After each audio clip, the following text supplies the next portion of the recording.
Hello, everyone, and welcome to another episode of Palestine Chronicle TV. We have two very special guests with us today. First, please allow me to introduce Malak Shalabi. Malak is a law student at the University of Washington School of Law in Seattle and has a bachelor degree in law, economics, and public policy. Currently, she works with American Muslims for Palestine as a legal and advocacy intern. She has a background in research and nonprofit work on issues surrounding global human rights crises and has written on torture, state surveillance, and occupation in the Middle East. Welcome, Malak. Thank you for having me, Dr. Barut. Pleasure to have you. We also have with us Wafaa Aludaini. Wafaa, you might have seen her in a previous episode of Palestine Chronicle TV, and very eloquent and dedicated activist for Palestine. She is a Gaza-based journalist who heads the youth group known as the 16th of October. She contributed articles regularly to the Palestine Chronicle, but to many other online progressive media as well.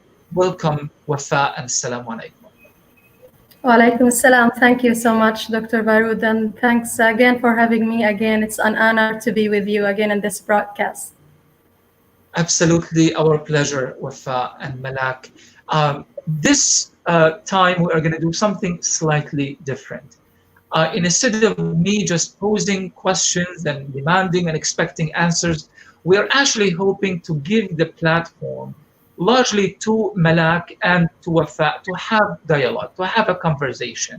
Now, why is this conversation important? Quite often, we speak about solidarity that Palestinians expect from the rest of the world, and we are constantly trying to explore new methods and new ways of garnering this precious solidarity, but quite often we neglect to actually talk amongst ourselves as Palestinians. What do we expect from one another? What does a Palestinian living in Gaza like Wafaa expect from Malak in Seattle, Washington? What can Malak do and what can Wafaa do to contribute to each other's work, considering that they are both advocating for the same cause in Palestine, for justice, peace, freedom, ending the occupation, ending the vile Israeli apartheid. Now, the same question will be applying to many other Palestinians living all over the world, from Santiago, Chile, to Cairo, Egypt, to London, UK, and everywhere else. This is just a mere example of what that dialogue between two young Palestinians, especially females, and we are going to talk about why that is particularly important as well in a minute, why that dialogue is important and essential. I will start by raising a question to Malak early on, and the question pertains to the advocacy for Palestine or advocating for Palestine in the United States. How different? Why is it important at this stage in particular? Malak. Assalamu alaikum. Thank you to everybody for having me here, Wafaa. It's been an honor and a pleasure to connect with you and share this space with you. And like Dr. Barut said, I'm really excited to engage in this dialogue to understand how we as Palestinians outside of Palestine can contribute to the work that's happening on the ground and make sure that our movements are in sync and coordinated and synchronized among one another. So thank you for that. It's really important for every Palestinian and every human rights activist to really champion the Palestinian cause, regardless of where they are. And it's important, especially now, for a number of reasons. There is currently waves of social movements here in America around civil rights for Black people in this country and other particular issues that make it a pressing topic to talk about equality and justice in the mainstream. And so for that reason, it's really become a crucial time to explain what the reality is for people around the world. As Palestinians, we understand it through our family, through our connections, through the media outlets that we follow. but it's important that we bring it into the mainstream. And there's a lot of work happening by Palestinian activists here in America on the ground at a social, economic, and political level to make sure that that happens. Dr. Baroud, go for it. Yes. So now, the understanding is, I mean, we quite often speak in cliches. Not cliches, but these kind of, terms that we have coined, solidarity, we need solidarity. But, when it comes to actually applying that term on the ground, it means something slightly different. What does it mean? I mean, and we will ask Wafa the same question in a minute, but here being in Seattle, what does it mean to actually advocate for Palestine in a meaningful way that you can actually expect results? How do you do that, and how do you measure these results? That's a great question. So there's two parts to that. The first part is knowing how you can contribute given your unique situation, being a Palestinian that lives in the United States, is a part of these networks, is a part of this economy. How can we contribute, number one? And then the second point that we need to take into consideration is what is our role? Being the fact that we are not the individuals who are living under bombardment, living under siege, living under occupation. We need to understand our role in this greater movement. In terms of the first point, which is how can we contribute, we need to look and see the position that we are uniquely in here. So most Palestinians, a lot of Palestinian Americans who were born and raised here in the United States are very familiar with the economic system here, are very familiar with the social structures here, are very familiar with the political system here. And so we need to work at every level that we can, given the unique position that we're in. And Palestinians abroad are not in our position. They're not in a position to advocate at a political, social, and economic level amongst Americans to do that work. And the second part in understanding our role is to recognize that it isn't our duty to project or come up with or propose or come up with solutions that we expect of communities on the ground. Because the fact of the matter is, we are not living under those specific conditions, and nobody knows a community best other than themselves. I wouldn't want a foreigner coming in and telling me, you guys should structure your government this way, your society should be structured this way. There are tons of movements happening on the ground that are not in relation to us or in relation to our standards, and we also need to recognize that and respect that. And a way to do that is to amplify the voices of people on the ground, as opposed to speaking at communities, making sure that if we ever, inshallah, do get the chance to go and work in a free Palestine, or if we're just collaborating during this movement, making sure that it's a collaborative process and we understand kind of the leveling of that. Thank you, Malak. Wafa, I'm going to take the question to you and reverse it just a little bit here, because, I would be even embarrassed to suggest, how do people in Gaza, how should they resist and how they should conduct their, various forms of resistance to Israel, because you are already doing it and you are teaching the world a lesson and how you mobilize and what popular resistance actually means. So I will spare you the pain of hearing this question. But my question to you then is, how do you, as a youth advocate and activist in Gaza, do you work with people like Malak in other parts of the world, Palestinian advocates and Palestinian activists who are trying to make a difference within their countries and cities? What do you expect of them at this stage? Yeah, of course, I do believe that we by ourselves, we can do nothing. But yeah, indeed, of course, we contacted so many people. I mean, the free people outside outside Palestine. Those people, indeed, they are so supportive for the Palestinian cause. And indeed, the pro-Palestinians outside Palestine, especially, of course, the Palestinians and the pro-Palestinians. They help us to be like to make our voice heard outside Palestine. Because the mainstream media and other publications, they just report nothing about what is happening here in Palestine. So talking about those people, contacting them on social media platforms, contacting them and always, so they help us so much in conveying our message outside, especially in the West. And of course, the Palestinians and I mean the pro-Palestinians organizations, they help in transferring our stories here from Palestine, and transferring our struggling, our suffering from this the occupation, from this Israeli occupation.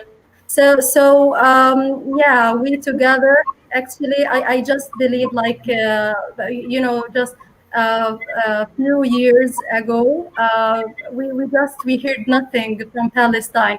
I never heard anything like from the mainstream media or the media outside. They never report anything about Palestine. Or sometimes they have like the distorted image about Palestinian people, that they are just terrorists and they just want to bomb themselves in Israel and kill more Israelis, and Israel is a democracy state and this stuff. So they know that this thing. I mean, the people outside, they know this thought. But now, I kind of we can say that those pro-Palestinians and the Palestinians outside, they work so hard to change this stereotypical image about Palestinian people. So we together, we hear, we write about our stories, we report our stories from here, from Palestine, and they helped us and spread these stories outside, and they talk to their communities, to their neighbors.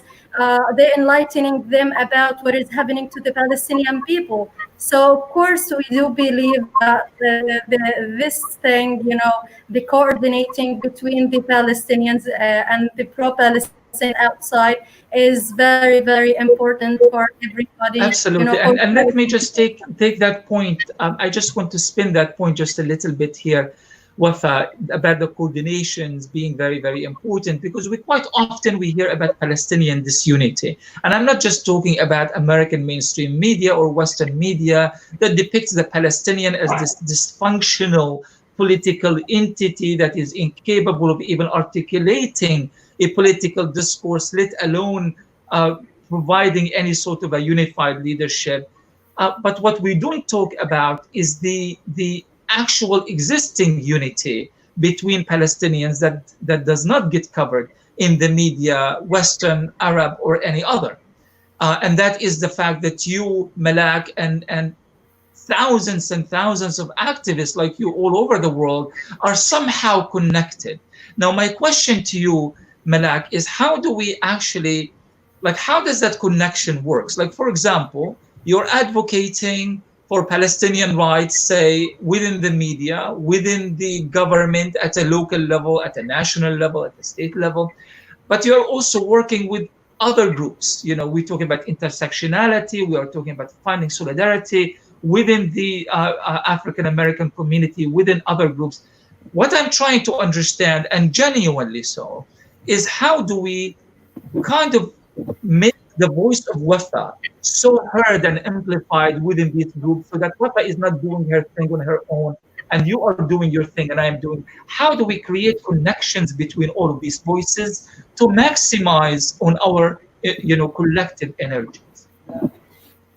So, as a Palestinian American who grew up here, went to school here, studied American history, and then went on to university to study like critical race theory and the real history of America and the treatment of Black people and Native American people and other minorities. It gives us a unique insight in how we can expand this movement. So when two entities are collaborating, each side will try to use their strength, their networks to maximize the effectiveness and the impact of the work. And so here in the US, we're uniquely positioned because we can easily access and speak to and connect to activists from all backgrounds, Native American backgrounds, all different types of leadership working towards human justice or social justice in tens and dozens of different contexts. And so it gives us a way to actually expand the movement, given that we understand the parallels between different causes. We understand how different communities empathize with one another on XYZ issue, and it really helps, like you explained, amplify the sound of what is happening in Palestine and the call to justice in Palestine. Absolutely. And as we know that there is no such thing as voiceless people. Everybody has a voice. It is just some people are muted on purpose. It's like when it comes to Palestinian voices in mainstream media, if someone decided to mute the dial entirely, so we are there, we are trying to say something, but nobody wants to hear us. And no better example than this is just the story of annexation, the illegal Israeli annexation that is underway in the West Bank as we speak. And yet you have very, very few Palestinian voices in the media, and it's the Israeli voice that is giving the chance to explain why their illegal annexation okay and should be embraced by the international community. Wafa, I'm going to go back to you and ask you this question now. The role of women, Palestinian women, in the shaping of Palestinian history, in the shaping of Palestinian resistance, that is another subject that tends to be kind of overlooked quite often. Yes, we play some once in a while. We kind of use it as a buzzword by saying women are on the forefront of the struggle. Yes, that sounds great, but in practice, we rarely actually discuss the specific role of women in shaping Palestinian resistance, Palestinian resilience, and shaping the direction of the Palestinian collective at home, in Gaza and elsewhere. What can you tell us about this? Yeah, of course, sometimes we hear that the Palestinian women, are just stuck homes, or they know nothing or do nothing for Palestinian cause. But this is in contrary. I just, of course, I do confirm that the Palestinian women always in the front line. They always side by side with men here in Palestine. You can see them everywhere. In demonstrations against the occupation and everywhere, when there is a struggle. I mean, the Palestinian women, the Palestinian women is they are the mother of martyrs. They are the sisters of detainees. They are the sisters of prisoners. So of course they are they just suffer like men, the Palestinian here men. They got subjected to brutality from the occupation. So many of the Palestinian women got murdered, got executed by the Israeli occupation fire since the occupation in 1948. They just got detained. I know that so many mothers, so many women are inside the Israeli jails at the moment, and they are just struggling every single day. They are patients, and nobody care about them. They are just suffering from having their basic needs inside the Israeli jails, and nobody know about them, or nobody act again for them. So and also the Palestinian here, for example, I believe that what makes the freedom fighters here in Palestine, because his mother raised him, because his sister just helped him or support him.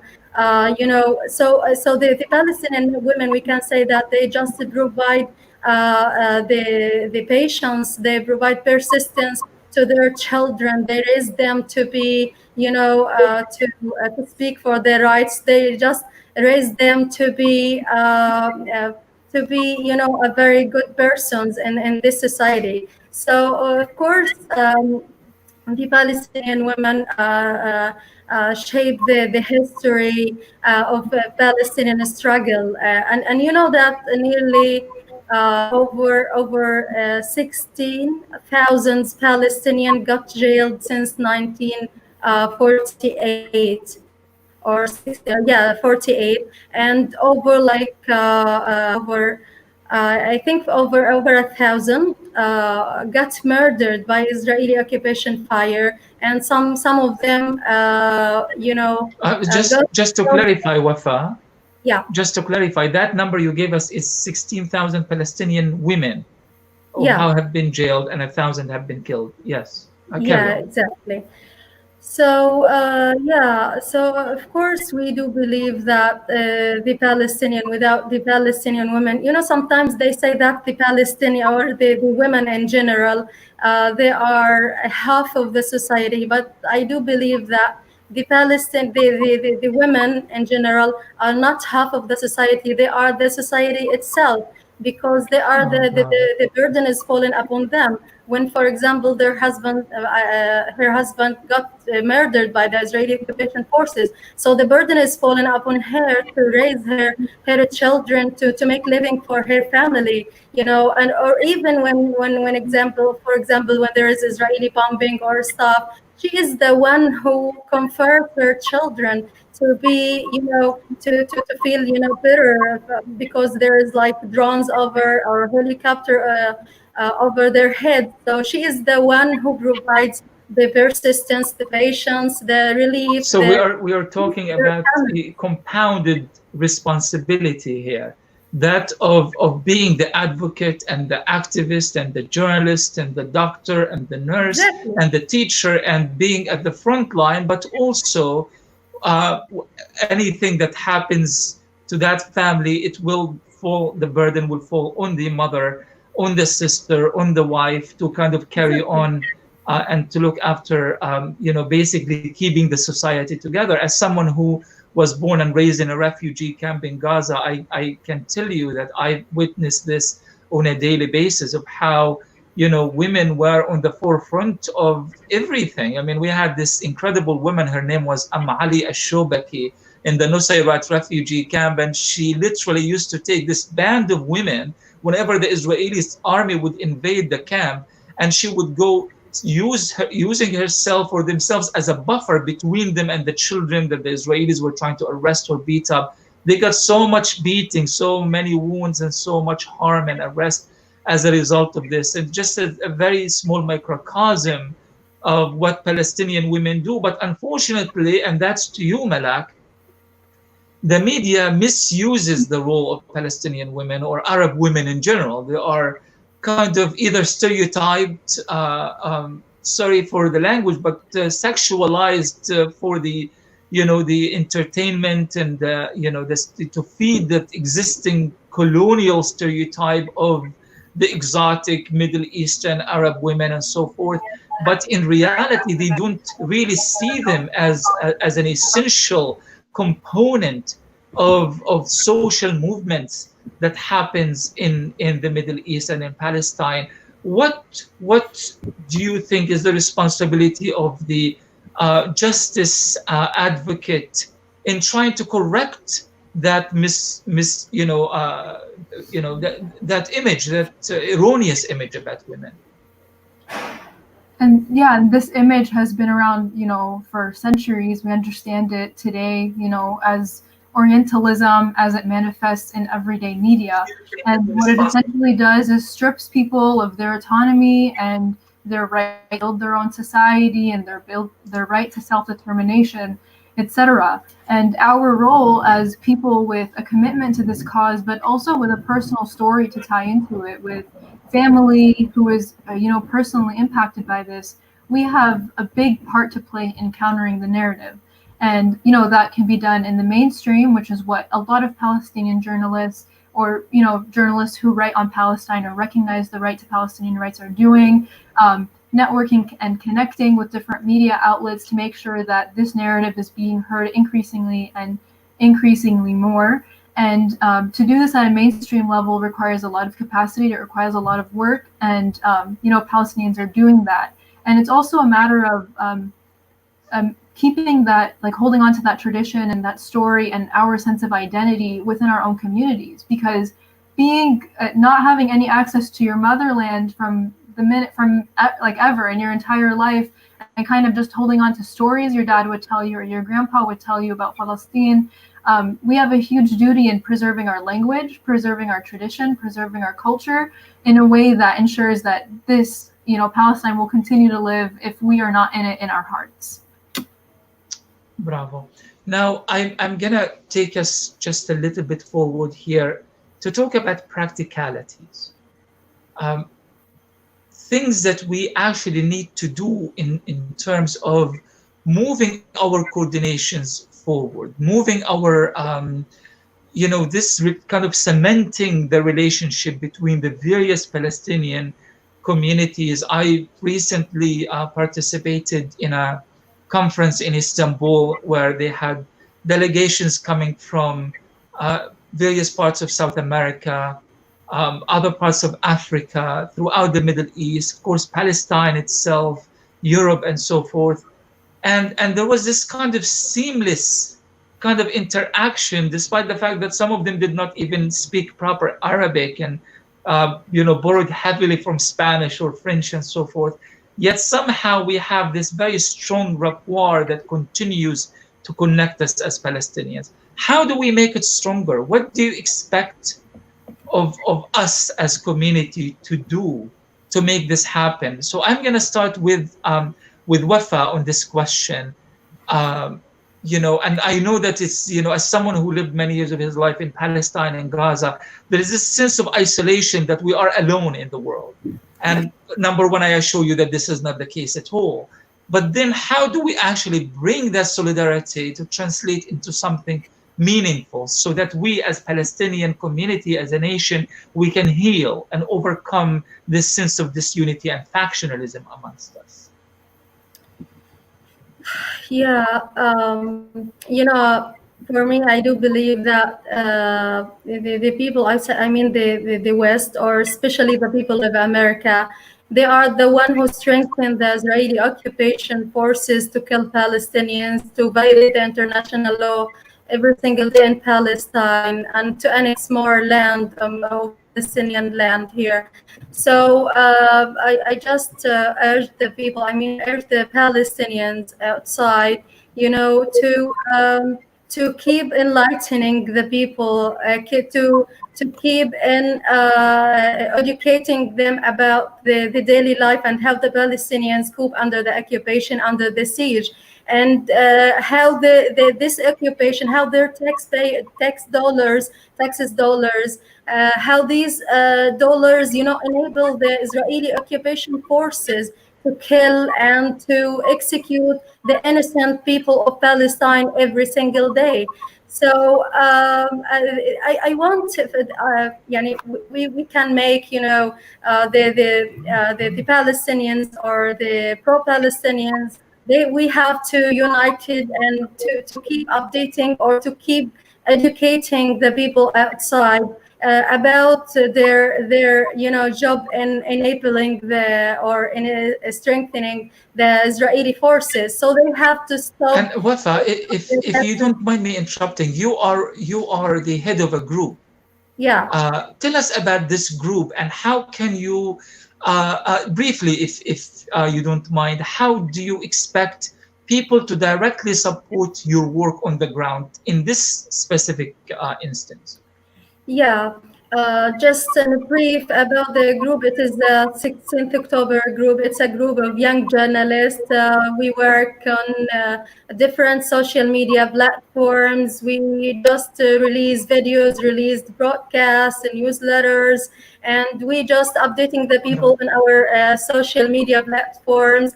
So, of course, we need from the people outside, to share our stories, to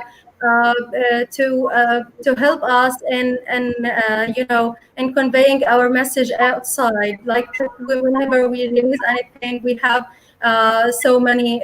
We need so many people to see our work, to see how the Palestinians cope up under this occupation, to see it by the Palestinians themselves. So this is our main aim, our main aim is to change the distorted image about Palestinian people. So we need the people outside to we don't, just to give us aid or stuff. We don't need aid or stuff. We just need them to be enlightening, to be educated about what is going on, to stop the Israeli occupation from occupying annexing more land, from violating the international law, stop the Israeli, racism in Palestine. This is And our I main. really appreciate that answer very much, Wafa, because there is this misconception that that in order for you to show solidarity, this is about aid and food stuff and such. And I'm not undermining the value of material, direct Yeah, material help and aid. But it's really not the most, the main demand that I hear from Palestinians in Palestine.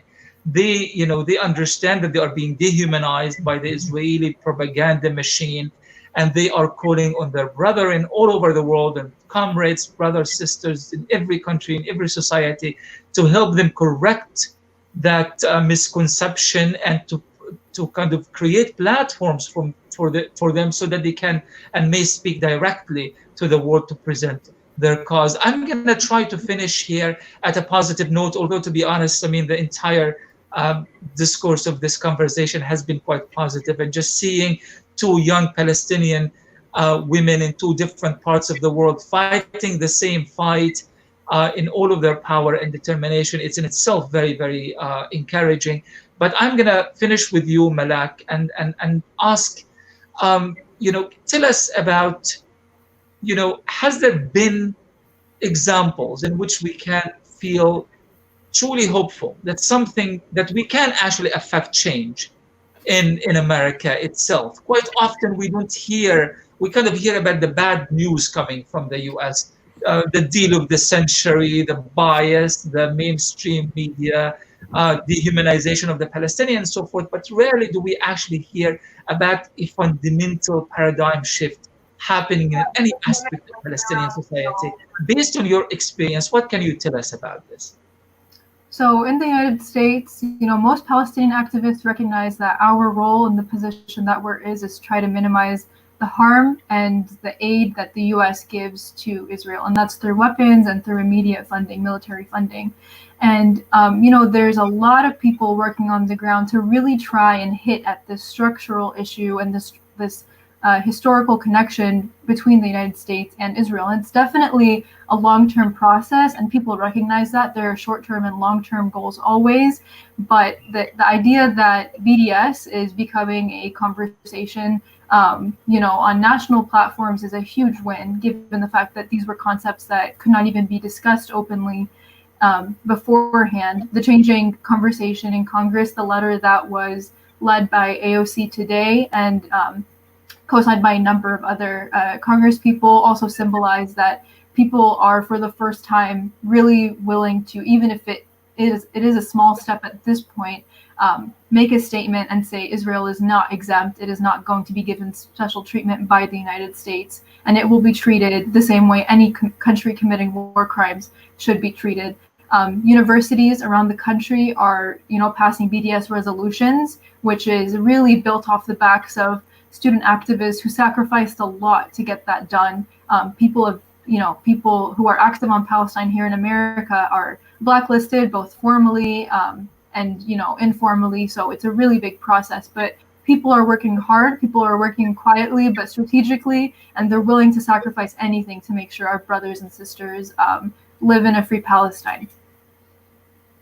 Thank you very much, Malak. Thank you very much, Wafa. I know for a fact that you are now connected on WhatsApp and other social media platforms, and I know for a fact that both of you will continue to work together in the future, and that's really our aim. That's our objective, and that's something that we need to do much more of. Is that we need to be talking together and having a conversation amongst each other as well. I thank you again so very much for taking the time, for your eloquence, and for your dedication and hard work.